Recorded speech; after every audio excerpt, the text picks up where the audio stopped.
Hello, and welcome to this video, where we'll be going through Nightmare Creatures, but with a bit of a twist.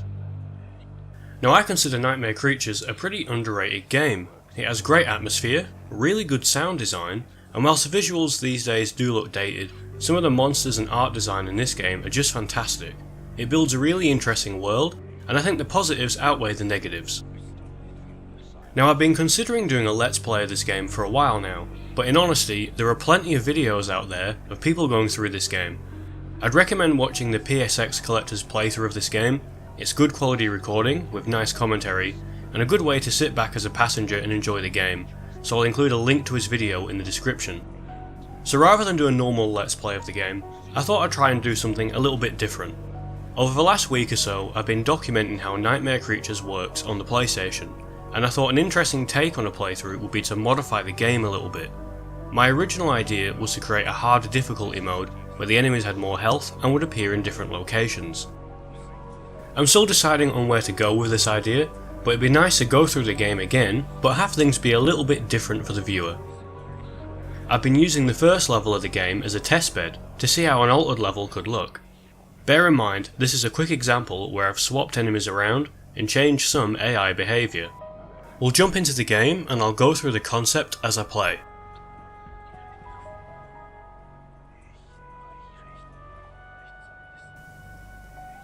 Okay, so here we are in the game, and I'm sure this looks familiar to anyone who's played the game. This is the first level, and it's how you expect it. We have the zombie lurching towards us. We'll just get rid of him. And behind him, hidden away, is another one. Now you'll notice it's not actually making its way towards me, so for sort of debugging purposes, all the enemies are locked in place at this stage, and if I need to, I can actually sort of manually move my character around, and that just helps me get around the level, and it stops enemies from sort of basically attacking me and moving around, and it helps me relocate them when I need to, so we'll get him out of the way. Now here we've got a large health orb, and a bit of a trait of Nightmare Creatures is actually, usually when you start a level, if you turn around and sort of explore behind where you start, there's nearly always a large health orb sort of lurking around waiting for you. Now with item pickups, I'm able to actually move the location of them, but they do seem to glitch if they're moved too far away from their start point. Now I'm also able to change the icon of item pickups as well, so for example I believe in here there's a gun and a mine. Now I can change their location if I need to, and I can change the icon, so I can change this gun into a mine icon. But for some weird reason I'm not able to change the pickup itself, so there'll always be a gun, it will always be a mine, and this also applies to enemies. I'm actually able to change the model of an enemy. So for example, this werewolf here, I can change this to be a zombie, and I can change some of its behaviour, but it will always act as if it's a werewolf, and that's just something I need to work on a bit. It's still early days in terms of me kind of backwards engineering this game and kind of just trying to uncover how it works really. So move down here. Now everything is as it should be, and what you can see here is all the enemies are locked in their spawn locations before they've even had a chance to move and basically make their way towards us. So this allows me to see exactly where enemies are placed on the map before I've even had a chance to let them sort of come at me.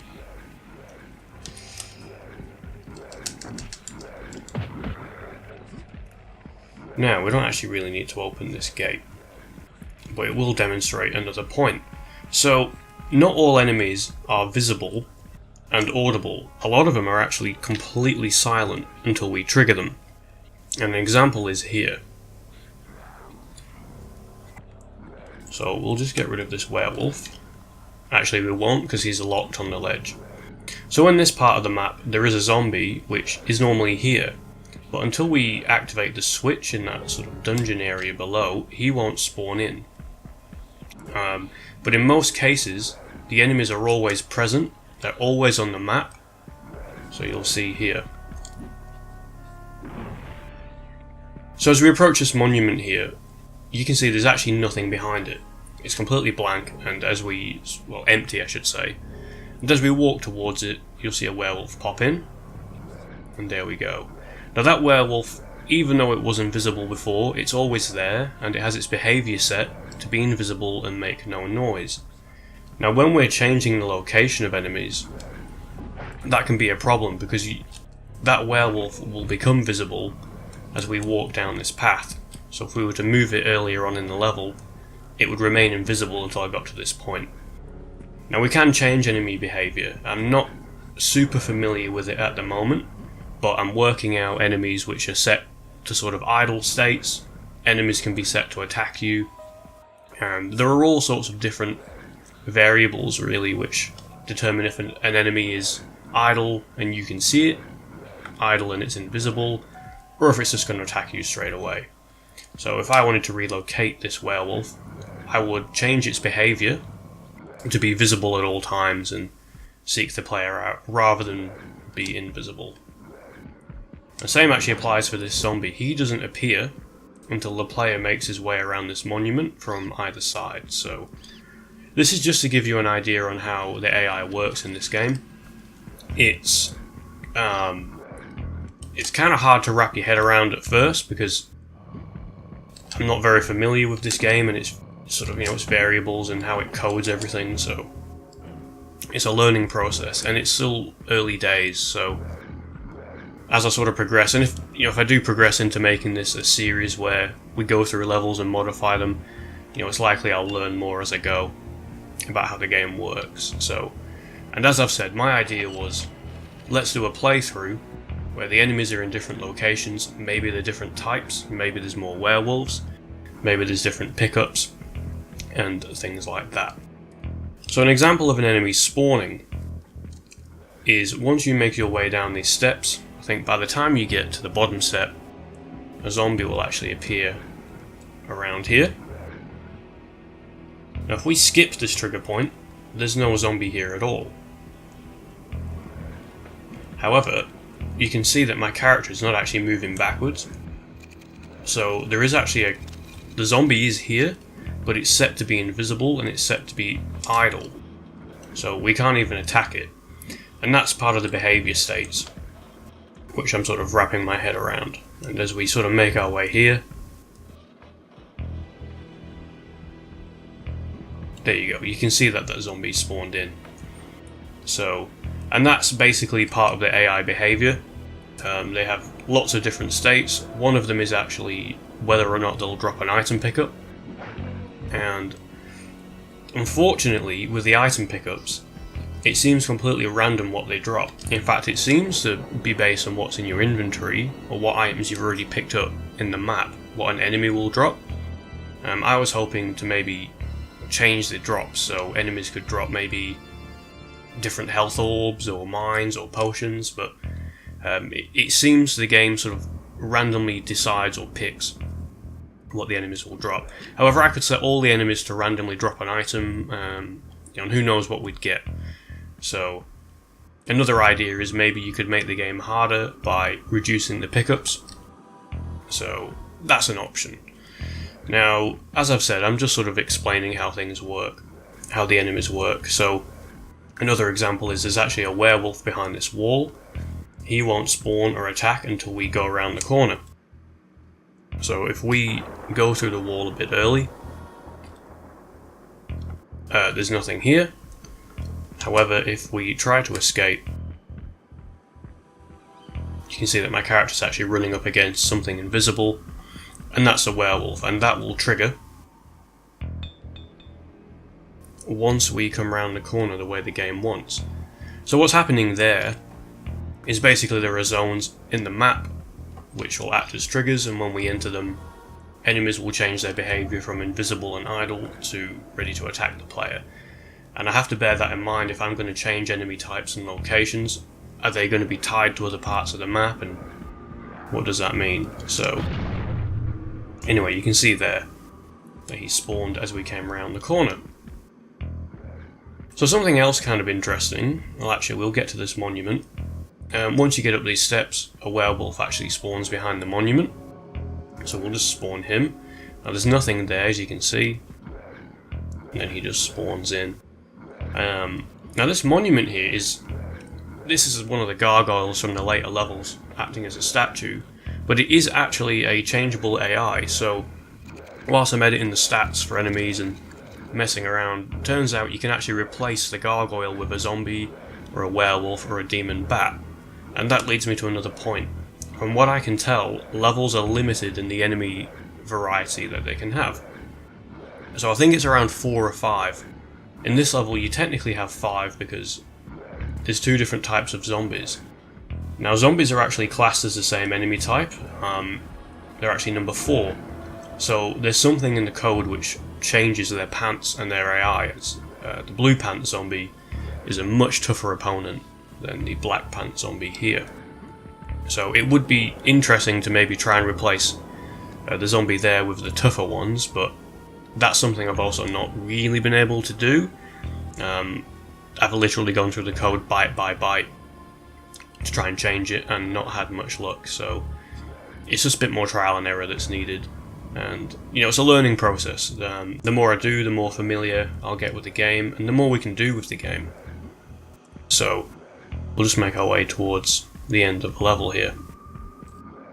Now something else interesting here is there are 4 bat statues, and we'll trigger this one. So they have a special behaviour state not to activate until the player gets to a certain sort of, I guess, distance from them or proximity to them. Now there's one here which is completely idle. This is a statue designed to trick the player, but we can actually enable its AI, and we will do a bit later on. This is actually a perfectly functioning enemy. We can enable that to attack the player. The 2 statues here are also these are enabled enemies. Now this one here is actually coded to drop a pickup, and that dropped me a large health orb. Now that's interesting because normally it will either drop a mine or a pistol, so what it drops seems to sort of be based on your inventory, as I said, or what you've picked up in the map. So things like that.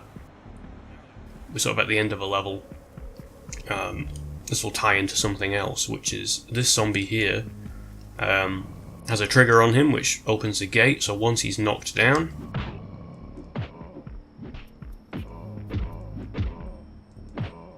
if he will get knocked down, there we go. Now we've not killed him, we've just knocked him down and the gates have opened. But this does lead to something about how the health works in the game. So another way of making the game more difficult would be to increase the health of enemies, which is easily doable, and we can change individual enemies' health as well. So if you want a particularly tough enemy in a certain area, we can up the health, maybe change the behaviour to be a bit more aggressive.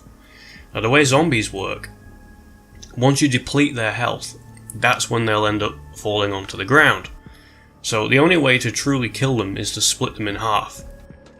So if I was to increase the health of a zombie here, it means I could beat him longer until he'd fall to the ground. It wouldn't actually... I could still kill him in one strike, so to speak. Whereas with the werewolves, which we can see here, if I increase their health, they will take longer to kill.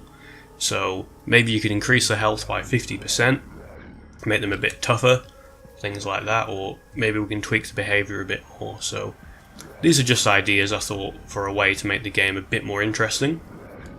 And we'll load back into the map. We'll just explore the secret area quickly. But we'll load back into the map, and we'll load a quick example, I guess, of a way we could change the game. So in this tunnel here, you've just got the one enemy, and we'll take him out. Okay, so I've just gone through the level, keeping the enemies in place, just to kind of, give you an idea. If you've not played the game in a while, or you're relatively new to it, you see where the enemies are, and we'll see what happens when we reload the map, and I'll reload some new configurations.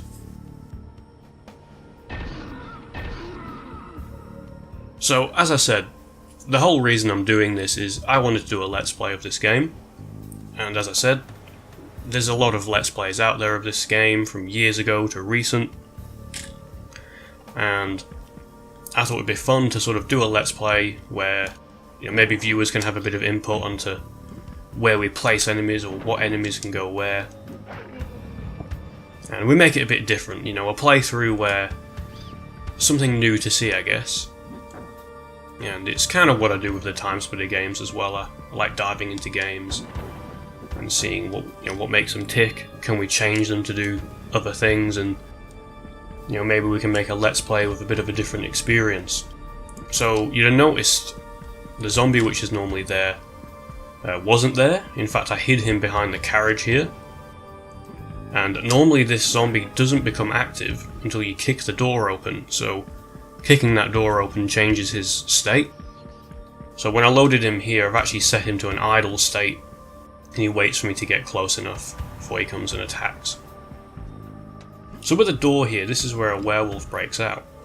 And there's a trigger linked to the werewolf, so once you get close enough to the door breaks down, and the camera will pan to the werewolf. So if I'd relocated the werewolf to, say, the end of the map, I would walk here, the door would break on its own, and the camera would pan all the way to the end of the map where I've placed the werewolf. So if I want to relocate enemies, I've got to keep things like that in mind. So we'll trigger the cutscene. So as you sort of saw there, as I walk there, the camera zooms into that enemy, and that's something which I've not yet figured out how to change. So if you recall, as we came down here, there's a zombie sort of down the hall. To trick the player, I've left him just behind the corner there to make it a bit trickier, so a bit of a surprise attack there.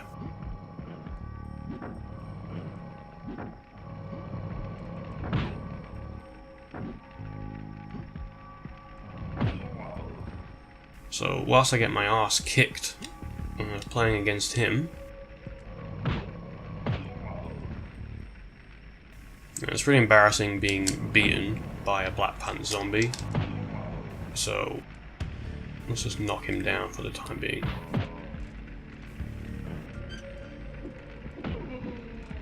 Okay, that'll do for now.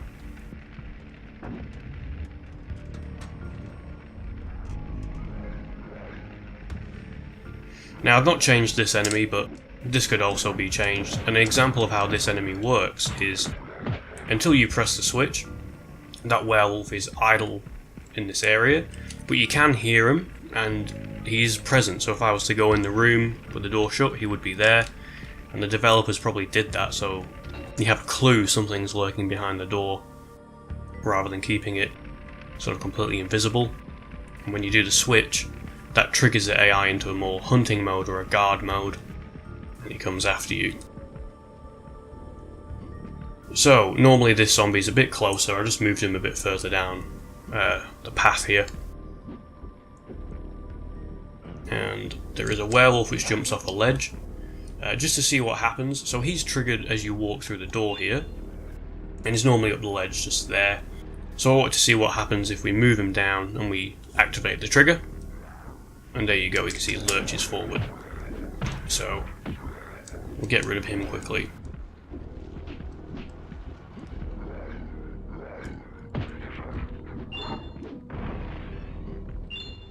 So, some of the zombies which are normally in this graveyard I've put near the entrance.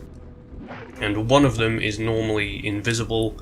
You can't see him or hear him, so when we start the level, I've sort of set his behaviour, rather than to be invisible, to be always on the hunt for the player, and to be visible. So normally he would appear as we walk around here, but I decided to move him to the start of the path, and he's always on the lookout for the player. Now this werewolf was also invisible at all times. He appeared as we got a bit closer, and instead I've made him visible, and he will basically wait till he can see me, or I activate the trigger, and he'll come after me, so let's activate him.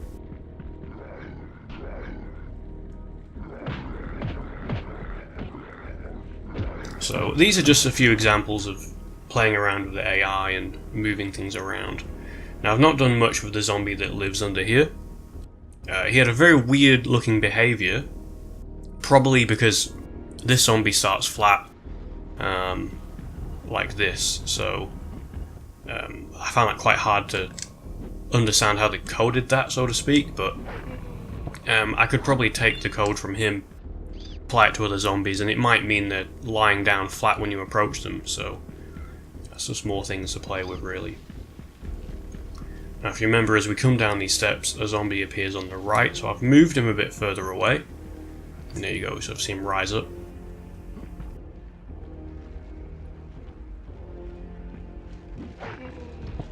Okay, so with him out of the way.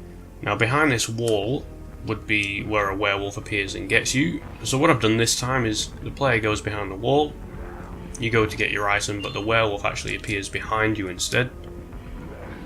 And he'll sort of have a go at you as you come around the wall here. So we'll take care of him.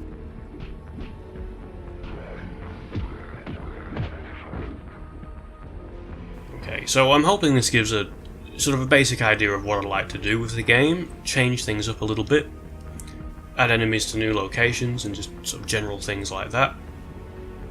And make a new experience for people to see, you know, instead of the same old Let's Play over and over again. In fact, with that zombie there, I changed his behaviour so he would drop this gun.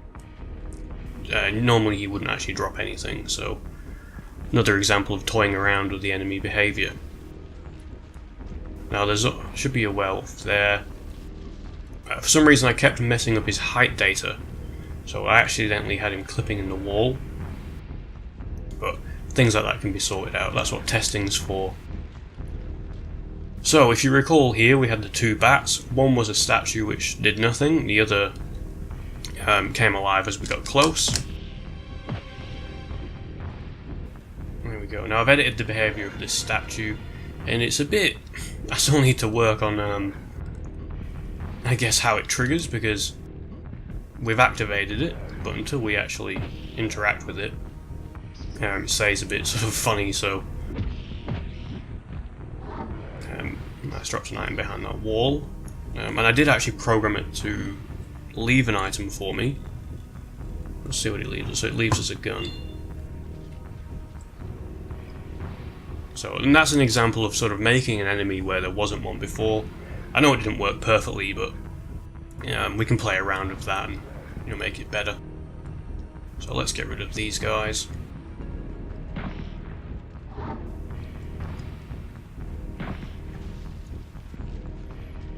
Now, I've left this guy here mainly because he's tied to this gate, so if I moved him far away... in fact, you know, we could move him to the secret area behind the level, so the gate wouldn't even open until you've explored all the map, so that could be a sort of making it a bit more difficult, I guess.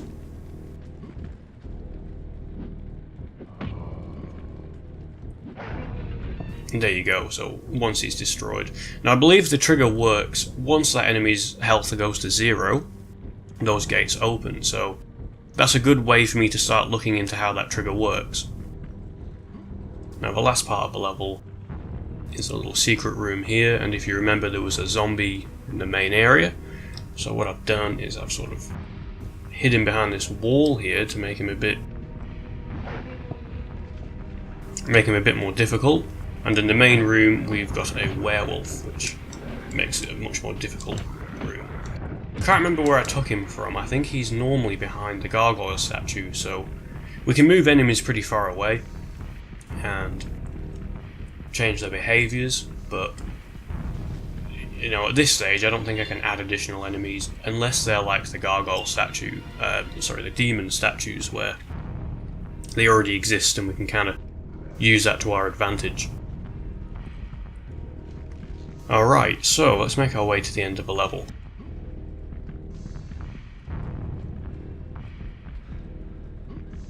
Now, I should be able to move everything back into place. So, the way I've actually done this, I've gone through the game and documented where all the locations of the enemies are stored, and the formats, you know, in which they're stored.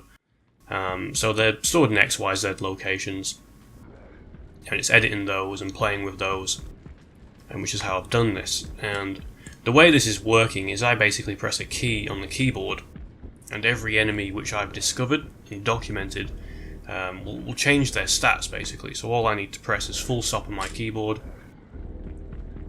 and everything will go back to its original location.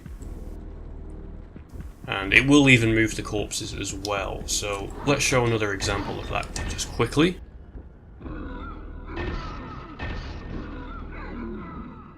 So let's load back into the first level.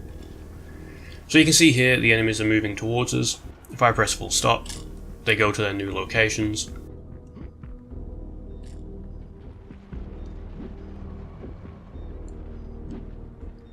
Let's move him a little bit and we'll move him back.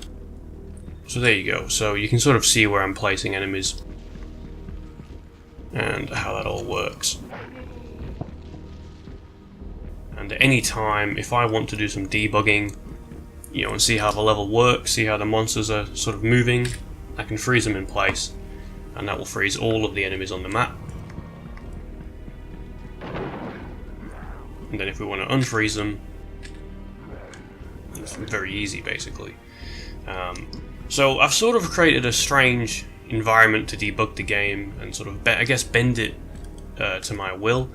And the idea is to make a video series, a let's play so to speak, where same old game but a bit of a new experience, and it might be possible for me to actually send these files to other people if they want to play the game, and I've set up some different traps and made it a bit different.